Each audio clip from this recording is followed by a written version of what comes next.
Hey, welcome back to Reddit Stories. I am Rito, and before we dive into today's episode, don't forget to hit that subscribe button and turn on notifications so you never miss out on the latest gaming news, leaks, and more. Alright, today we got some hot topics. GTA 5 South new update that's causing trouble for Linux players, Steam Deck users locked out of GTA Online, Battlefield returning to its roots, and some juicy leaks about the Switch 2. Let's get right into it. First up, let's talk about the GTA 5 update that's causing a bit of chaos for some players. Rockstar added BattleEye anti-cheat protection to GTA 5, but guess what? Linux players are having a bad time. The new anti-cheat makes the game unplayable on Linux. It's been 9 years since the game launched on PC, and now, Linux users are basically cut off from online play. One Reddit user said, "Rip to Linux players, Rockstar really locked us out of GTA 5 with BattleEye." Yeah, it's rough. The only way Linux users can still play is by disabling BattleEye and sticking to offline story mode. And speaking of Steam, let's talk Steam Deck. If you're hoping to play GTA Online on your Steam Deck, sorry, but it's not happening either. BattleEye isn't supported on Steam Deck for GTA Online, even though Valve said back in 2021 that BattleEye could work with Proton if developers enabled it. Guess what? Rockstar still hasn't enabled it. One user on Reddit pointed out, if Rockstar had just enabled BattleEye support on Steam Deck, we wouldn't be having this conversation. And it's true, you can still play the single-player mode, but for online. Not on Steam Deck anytime soon. Rockstar, if you're listening, can we get that sorted? Steam Deck owners are ready to throw down in Los Santos, and you're keeping them in the garage. Now let's move on to some good news. Battlefield fans, the next game is heading back to a modern setting. Vince Zampella, the head of Battlefield, confirmed it himself. After all the issues with Battlefield 2042, they're ditching the specialists and bringing back the traditional class system.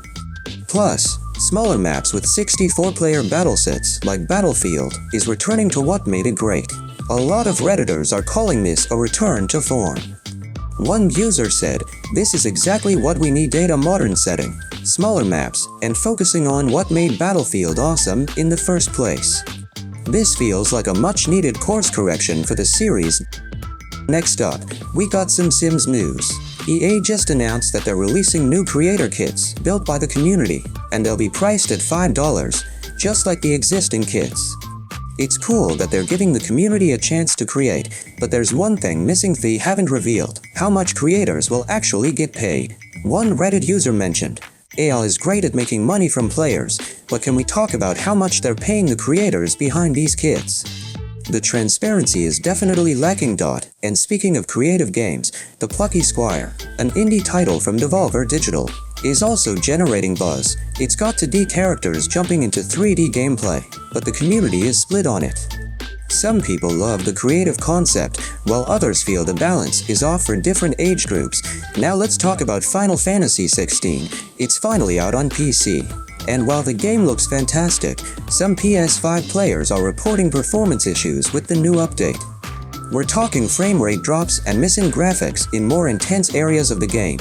One Reddit user said, "The story is incredible, but these frame drops are making it tough to enjoy on PS5.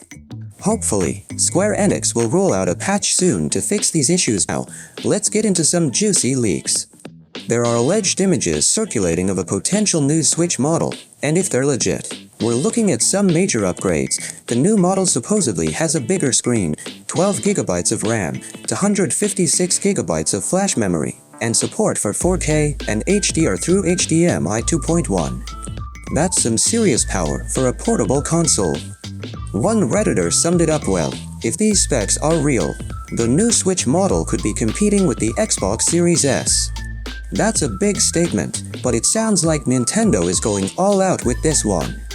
We'll see if these leaks turn into official news soon. And finally, let's talk about GPUs. The RTX 4090 and 4090 are reportedly being discontinued by Nvidia before the end of the year to make way for the new RTX 5090 series. They'll be reducing inventory in October, and by November, these cards will be phased out completely. So, if you've been on the fence about grabbing one of these powerful GPUs, this might be your last chance before they're gone. And that's it for today's episode. What do you think about Rockstar's move with BattleEye? Are you excited about Battlefield going back to a modern setting? And what are your thoughts on the potential new Switch model? Let me know in the comments. Don't forget to hit that subscribe button, and I'll see you in the next episode of Reddit Stories.